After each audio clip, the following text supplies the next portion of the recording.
오늘 여러분들과 함께 나눌 마지막 주기도문 4주차에 대해서 나누려고 하는데요.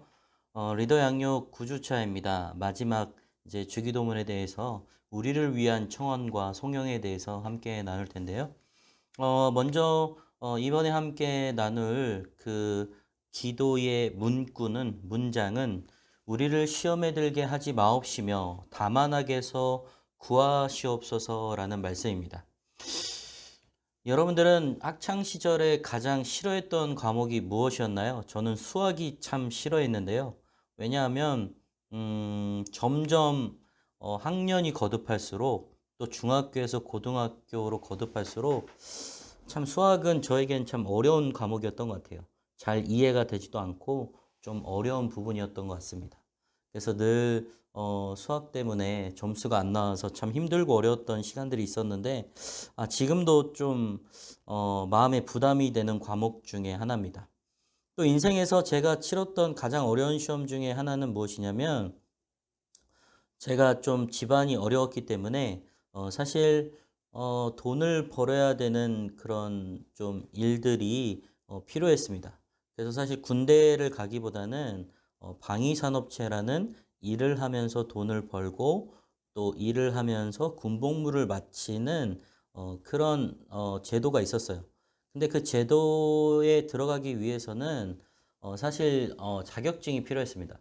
그래서 가장 손쉽게 또는 빨리 딸 수 있는 자격증이 뭘까 이제 고민하고 이제 주위 정보를 알아보다가 이제 가스기능사라는 기술 시험을 좀 배우게 됐어요.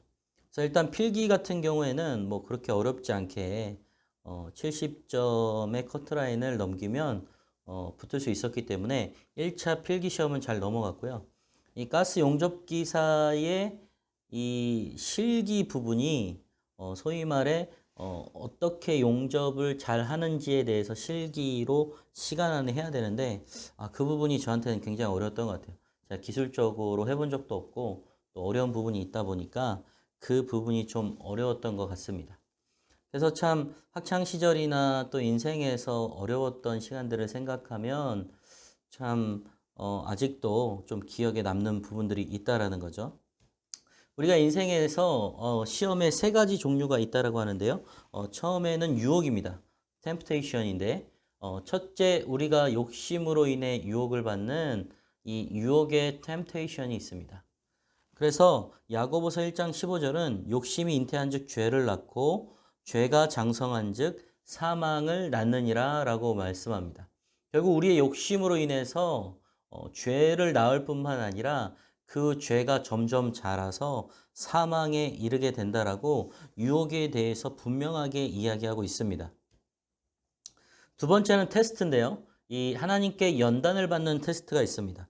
창세기 22장 1절 2절 말씀은 그 일 후에 하나님이 아브라함을 시험하시려고 그를 부르시되 아브라함아 하시니 그가 이르되 내가 여기 있나이다. 여호와께 이르시되 내 아들 내 사랑하는 독자 이삭을 데리고 모리아 땅으로 가서 내가 내게 일러준 한 산 거기서 그를 번제로 드리라. 하나님께서 하나님이 아브라함을 시험하시고자 아브라함을 부르셨어요. 그리고 아브라함을 부르셔서 아브라함에게 이르십니다. 내가 너의 100세 때에 얻은 독자 이삭을 데리고 모리아 땅으로 가서 내게 일러준 한 산 거기서 번제로 드리라는 것입니다. 이 시험은요, 아브라함이 정말 하나님을 믿음으로 신뢰하는지 아니하는지를 알아보기 위해서 테스트한 시험 중에 하나였습니다. 또 세 번째는 트리얼이라고 하는 시련인데요.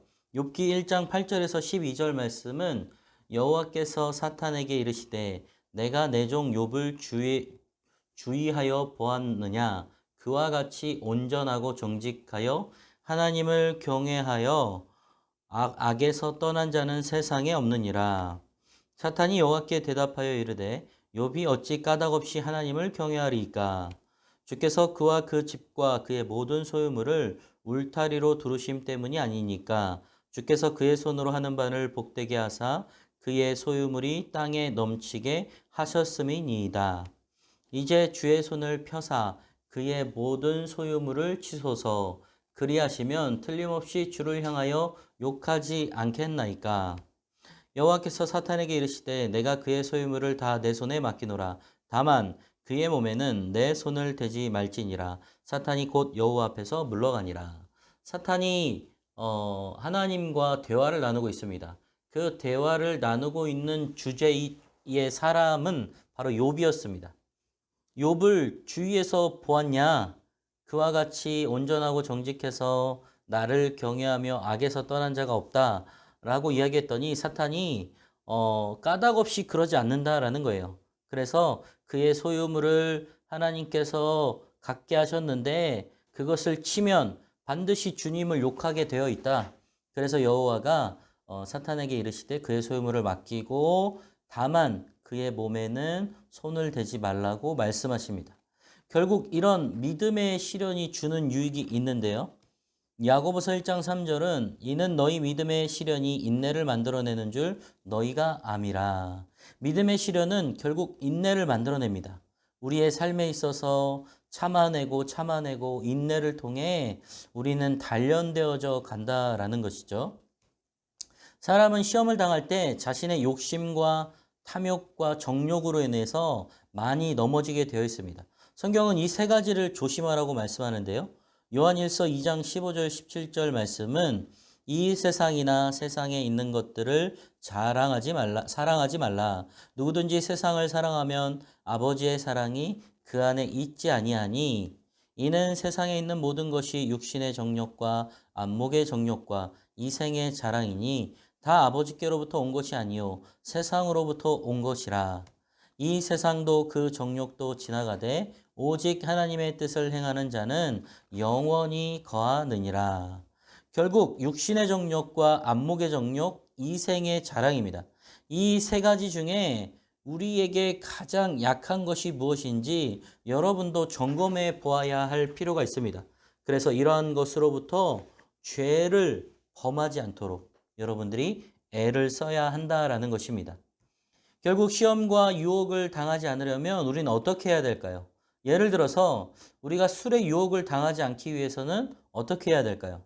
잠언 23장 31절 말씀은 이렇게 말씀해요.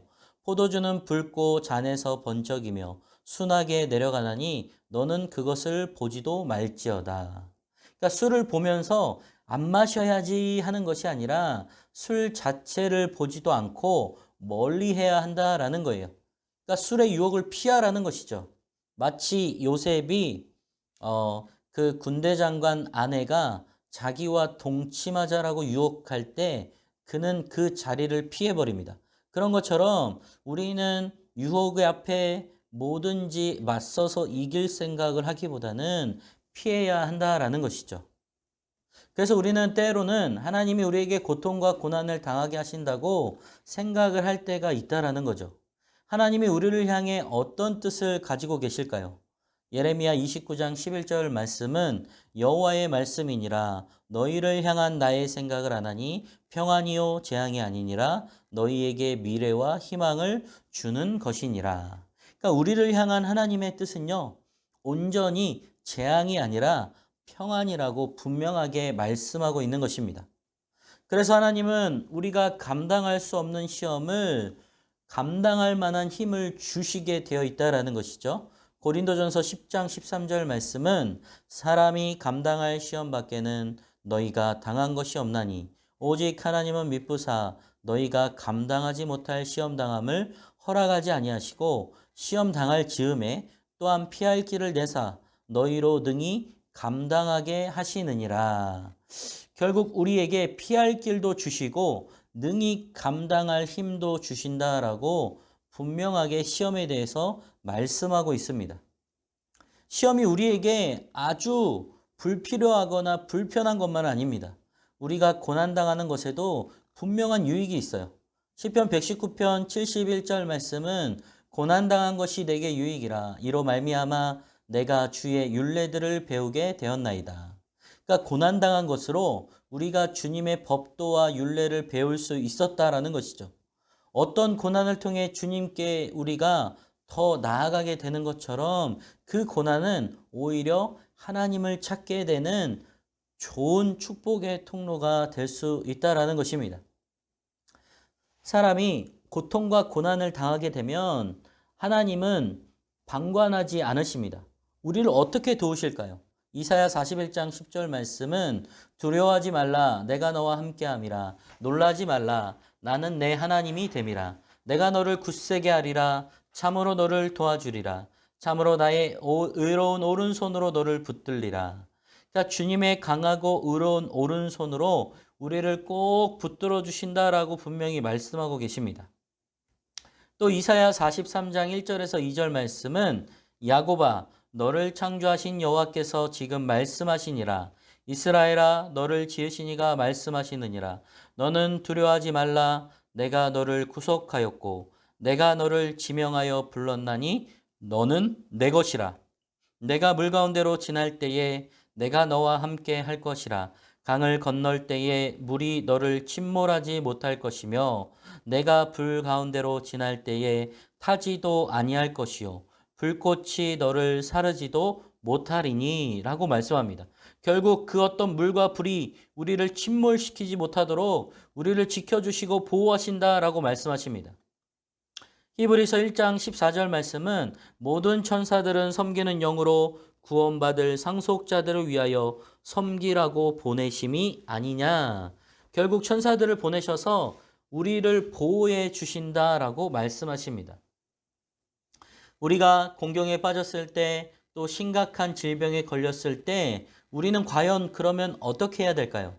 시편 121편 1절 2절 말씀을 보면 내가 산을 향하여 눈을 들리라 나의 도움이 어디서 올까? 나의 도움은 천지를 지으신 여호와에게서로다. 그러니까 주님으로부터 모든 도우심이 온다라는 겁니다. 우리를 도우시고 인도하시고 함께 하시는 분은 오직 여호와 하나님밖에 없다라는 거예요. 그래서 마가복음 9장 29절 말씀은 이르시되 기도 외에 다른 것으로는 이런 종류가 나갈 수 없느니라. 결국 우리의 삶에 있어서 기도 외에는 이러한 공경과 심각한 질병에 빠졌을 때 다른 방도가 없다라는 거예요. 기도를 통해서 놀라운 역사를 경험할 수 있는 것입니다. 살아계신 하나님께, 주님께 도움을 요청해야 한다라는 것입니다. 결국 악에서 구하여 달라고 기도해야 되는데 이 악은 두 가지를 말해요. 첫째는 악한 것, 더 이빌승입니다. 둘째는 악한 존재, 더 이빌 원, 곧 사탄을 의미할 수 있습니다. 대부분 신학자들은 이 악을 악한 존재인 사탄으로 생각합니다. 이 악한 존재인 사탄은 성경에 다른 말로 어떤 존재라고 하냐면 요한계시록 12장 9절 말씀은 큰 용이 내쫓기니 옛 뱀, 곧 마귀라고도 하고 사탄이라고도 하며 온 천하를 꿰는 자라. 그가 땅으로 내쫓기니 그의 사자들도 그와 함께 내쫓기니라. 옛 뱀인 사탄은 마지막 때의 용으로 나타납니다. 사탄은 더 악하고 강력한 존재로 변모하고 있다라는 것이죠. 이런 사탄을 이기려면 우리는 어떻게 해야 될까요? 야고보서 4장 7절 말씀은 이렇게 말씀합니다. 그런즉 너희는 하나님께 복종할지어다. 마귀를 대적하라. 그리하면 너희를 피하리라. 결국 하나님께 우리는 등을 돌려서는 안 되고 우는 사자와 같이 삼킬 자를 찾는 사탄을 대적해야 한다라는 것입니다. 악에서 우리가 벗어나서 정말 하나님의 인도하시는 보호하신 가운데 가야 하는 것입니다. 마지막 챕터 8 송령은요. 나라와 권세와 영광이 아버지께 영원히 있사옵니다. 아멘이라고 말합니다. 여러분들은 이 세상에서 너무 사랑하거나 좋아하거나 존경하는 사람이 있나요? 저는 너무 사랑하는 사람은 제 아내를 꼽을 수 있고요. 존경하는 사람은 제가 과거에 고등학교 때 저에게 좋은 가르침을 주셨던 선생님입니다. 그 선생님은 저를 늘 아낌없이 지원해 주셨을 뿐만 아니라 늘 하나님의 말씀으로 가르쳐 주셨던 분입니다. 그래서 정말 사랑하는 사람과 이 존경하는 사람에게 있어서 너무 감사하다라는 것이죠. 또 제가 인생에 있어서 받았던 최고의 선물은 바로 사랑의 편지입니다. 아내에게 받았던 편지인데요. 그 편지는 감동과 또 진심과 눈물이 담겨 있었고 제 마음에 큰 힘이 되었습니다. 또 칭찬은요, 제가 가르쳤던 청년이 저희가 떠날 때쯤에 저에게 이런 말을 하더라고요. 목사님이 나의 목자라서 정말 다행이에요. 정말 목사님은 끝까지 저의 목자가 되어주셔서 저의 어려움과 또 힘든 점이 있으면 기도해 주시면 좋겠어요. 그렇게 함께 나누며 이렇게 헤어졌던 청년들이 있는데요. 아직도 지금까지 함께 기도하며 동역하는 그런 상황을 갖고 있습니다. 저에게 있어서는 너무나 큰 선물이자 큰 칭찬이었던 것 같습니다. 하나님의 나라와 권세와 영광이 아버지 하나님께 돌려지기 위해서는요, 우리가 그 영광을 취하지 않아야 합니다. 사도 바울은 어떻게 살기를 노력하면서 주님께 모든 영광을 돌렸을까요? 빌립보서 1장 20절 말씀은 이렇게 말씀합니다. 나의 간절한 기대와 소망을 따라 아무 일에든지 부끄러워하지 아니하고 지금도 전과 같이 온전히 담대하여 살든지 죽든지 내 몸에서 그리스도가 존귀하게 되게 하려 하나니. 사도 바울은요, 그리스도만 드러나기를 소원했어요. 사도 바울은 날마다 죽기를 소망하였고 마침내 순교하면서까지 정말 죽어지는 존재가 되었습니다. 우리는 과연 가정과 학교, 직장, 세상에서 어떻게 죽어져야 할까요? 예수님도 오직 하나님 아버지만 드러나기를 원하셨던 분이셨습니다. 요한복음 17장 1절 말씀은 예수께서 이 말씀을 하시고 눈을 들어 하늘을 우러러 이르시되 아버지여 때가 이르렀사오니 아들을 영화롭게 하사 아들로 아버지를 영화롭게 하게 하옵소서. 정말 예수님께서도 오직 하나님만을 드러내기 위한 사역과 또 섬김을 보여주셨다라는 것이죠. 아버지께 돌려드리는 것은 결코 쉽지가 않습니다. 예수님은 자신을 겸손히 낮추셨던 분이셨어요. 어떻게 그분은 자신을 부인하셨냐면 빌립보서 2장 7절 8절 말씀에 오히려 자기를 비워 종의 형체를 가지사 사람들과 같이 되셨고 사람의 모양으로 나타나사 자기를 낮추시고 죽기까지 복종하셨으니 곧 십자가에 죽으심이라. 결국 예수님은 자기를 비워서 종과 같은 모습을 가지고 사람들과 같이 되셨어요. 최고이셨던 분이 최고의 낮은 자리로 오신 거죠. 그리고 사람의 모양으로 나타나사 자기를 낮추시고 죽기까지 복종하셨던 십자가에 죽으셨던 분이라는 것입니다. 여러분들이 잘 알고 있는 예수님의 제자들은 과연 어떻게 죽었으며 모든 영광을 주님께 어떻게 올렸을까요? 첫 번째 베드로는요. 주님을 배반하고 저주했던 그는 주님의 놀라운 용서를 체험한 후에 머리가 땅으로 또 다리가 위로 향하는 자세로 즉 거꾸로 십자가에 못 박혀 순교했습니다. 또 두 번째 바돌로메는 여러 나라에서 복음을 전파하다가 오랫동안 잔인하게 폭행을 당했고 또 포악한 우상 숭배자들에 의하여서 십자가에 처형당했다라고 전해지고 있습니다. 또 세 번째 야고보는 헤롯 아그리파가 유대의 총독으로 임명되자마자 유대인들에게 환심을 얻을 목적으로 그리스도인들에 대하여 매서운 박해를 가하기 시작했을 때 그는 돌에 맞아 죽었습니다. 또 빌립은 채찍에 맞았으며 감옥에 갇힌 후에 AD 54년에 십자가에서 처형되었습니다. 또한 마태는 에디오피아에서 복음을 전하며 박해를 받다가 AD 60년 나다바에서 민을창으로 살해당하였습니다. 또 도마는 인도 첸나이에서 복음을 전하다가 이교도 제사장들을 경노하게 하였고 창이 몸으로 간통되어서 죽게 되었습니다. 시몬은 아프리카 선교 후에 영국으로 가서 복음을 전하다가 AD 74년에 십자가 처형을 당했습니다. 또 요한은 큰 야고보의 형제인 요한입니다. 도미티안 핍박 때 반모섬으로 추방당하였지만 그곳에서 성경의 마지막 책인 요한계시록을 기록하게 됩니다. 또 요한, 작은 야고보죠. 작은 야고보는 94세 때 그는 유대인들에게 구타당하고 돌로 맞아서 결국 뇌에 손상을 입고 순교를 당하게 됩니다. 또 마띠아는 예루살렘에서 돌매질을 당하였고 후에 목이 잘리는 참수형을 당하여서 순교당했습니다. 또한 안드레는 많은 아시아 국가들에게 복음을 전파하였고 에데사에서 붙들려 십자가에서 처형당했습니다. 또 마가는 알렉산드리아 사람들에 의하여 그들의 우상인 세라피스를 기리는 웅장한 종교의식을 할 때 무자비한 처형 방법으로 몸이 찢기며 그의 생을 마감하였습니다. 예수님의 제자들은 다 순교하면서 주님의 나라를 확장하였습니다. 사실 한 번 죽는 것보다 매일 죽어져야 하는 자리에서 나 자신을 비우고 주님을 드러내는 것은 더 어려운 삶의 순교입니다. 어디 혹 누구 앞에서 나 자신을 죽이는 것이 얼마나 힘든가요? 우리는 늘 나를 부인하고 내가 죽고 예수 그리스도로 사는 삶을 온전히 살아가야 되는 것입니다. 그래서 우리는 신앙생활을 하면서도 나의 나라, 혹 비전과 꿈을 세우려고 합니다. 그것을 위해 일중독에 빠지거나 또 사람의 마음을 사려고 하거나 인정받으려고 하거나 또 재물욕에 빠지게 된다라는 것이죠. 여러분은 주님이 멈추라면 멈출 수 있고 또 주님이 가라면 갈 수 있으신가요? 열왕기상 7장 1절은 솔로몬이 자기의 왕궁을 13년 동안 건축하여 그 전부를 준공하니라.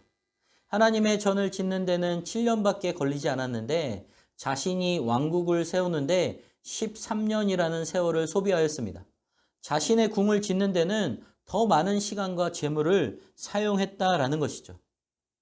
결국 모든 권세는 주님에게서부터 오고 부와 기도 주님에게로부터 기인합니다. 성경 이것을 무엇이라고 하냐면 역대상 29장 12절 말씀에 부와 귀가 주께로 말미암고 또 주는 만유의 주제가 되사 손에 권세와 능력이 있사오니 모든 자를 크게 하심과 강하게 하심이 주의 손에 있나이다. 결국 모든 사람은 강하게 하심과 부하게 하심이 오직 주의 손에 있다라고 말하고 있습니다. 구약에서 욥은 당대의 의인이었습니다. 하나님도 그런 욥의 의로움과 하나님의 사람임을 기쁘게 받으셨었죠. 그러나 욥은 사탄의 시험을 받다가 하나님께 꾸중을 듣게 됩니다. 시험 중에 주님께 영광을 돌리지 못하고 혼이 난 이유는 무엇이냐면 욥기 36장 24절에서 26절 말씀은 그대는 하나님께서 하신 일을 기억하고 높이라 잊지 말지니라 인생이 그의 일을 찬송하였느니라 그의 일을 모든 사람이 우러러 보나니 먼 데서도 보느니라. 하나님은 높으시니 우리가 그를 알 수 없고 그의 횟수를 헤아릴 수 없느니라. 욥은요 하나님께서 하신 일을 기억하지 않았고 하나님이 높으심과 위대하심을 온전히 돌리지 않았습니다. 여러분은 여러분의 지식과 부와 재능, 능력, 경험과 경력, 지혜를 너무나 자신만만해하거나 또 자긍하거나 혹 반대로 너무 낮은 자존감, 또 불평, 불만, 원망으로 하나님의 영광을 가리진 않습니까? 그렇게 해서는 안 된다라는 것이죠. 결국 우리가 하나님께 30배, 60배, 100배의 열매를 올려드리기 위해서는 좋은 옥토가 되어야 합니다. 이 좋은 옥토가 되기 위해서는 어떻게 해야 될까요? 마태복음 13장 18절 23절 말씀은 그런즉 씨 뿌리는 비유를 들으라.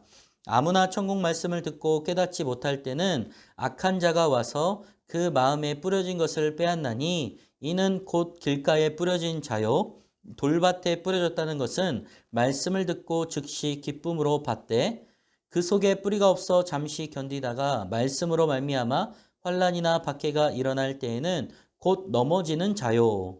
가시떨기에 뿌려졌다는 것은 말씀을 들으나 세상의 염려와 재물의 유혹에 말씀이 막혀 결실하지 못하는 자요. 좋은 땅에 뿌려졌다는 것은 말씀을 듣고 깨닫는 자니 결실하여 어떤 것은 100배, 어떤 것은 60배, 어떤 것은 30배가 되느니라 하시더라. 결국 좋은 옥토가 되기 위해서는 첫 번째로 우리의 마음이 밭이 길가에 단단한 토양이 되어서는 안 됩니다. 또 두 번째는 우리의 마음이 돌밭과 같아서는 안 돼요. 또 세 번째는 우리의 마음이 가시밭이 되어서는 안 된다라는 것입니다. 좋은 밭이 되기 위해서는 말씀과 기도, 찬양의 미네랄이 풍부한 마음의 밭이 되어야 한다라는 거예요. 여러분들은 요즘 말씀과 기도, 찬양을 할 때 예전과 다른 어떤 부분이 달라졌나요? 만약 말씀 기도 찬양을 더 하기 위해 여러분들이 할 수 있는 노력이 있다면 여러분들의 최선을 다해야 되는 것이 바로 예배를 향한 우리의 자세라는 것입니다. 성령의 마지막 부분은 바로 아멘으로 고백하는 것이고요. 그 고백이 진짜가 되려면 삶으로 그 대답을 증명하는 것입니다. 요즘 주님이 여러분에게 어떤 부분에 대해 부담을 주시면서 순종 또는 순복하기를 원하시나요? 여러분들이 부담을 갖고 있는 그것, 하나님께 순종하며 하나님께 기도하며 나아갈 때 비로소 그것이 여러분들의 것이 될 수 있음을 기억하시기를 바랍니다. 이 마지막 영상을 보고 난 이후에 여러분들이 배운 대로 실천할 수 있도록 기도하시고요. 과제물은 각 과의 성경 말씀을 정리해 주시고 또 메일 큐티, 또 기도 시간, 예배에 적극 참여해 주시고요. 다음 과를 꼭 예습해 오십시오. 그리고 영상을 본 이후에 댓글을 달아주시면 감사하겠습니다. 마지막 이 주기도문 4주차까지 함께 해주신 여러분들과 너무 감사합니다.